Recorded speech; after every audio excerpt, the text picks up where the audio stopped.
I lived with my grandparents when my father was away, and they spoke a lot of Yiddish. I loved the sound of Yiddish, and spoke some. Uh, remember very little because nobody else in my life has spoken Yiddish.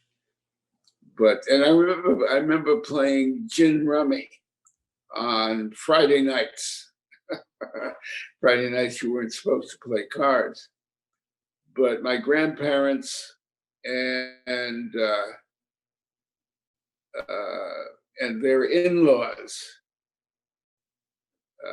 the parents of the woman married to one of their sons. They had two sons and a daughter, my mother.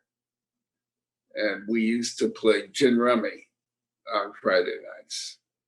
I mean, I remember was Titzach, what are you doing?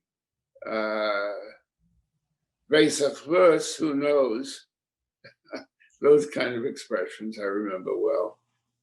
My grandmother spoke, my mother's mother, with whom I lived, as I said, spoke largely Yiddish. And I loved it, the sound of it, the feeling of it, because I adored her. And I loved the way it tumbled out of her mouth.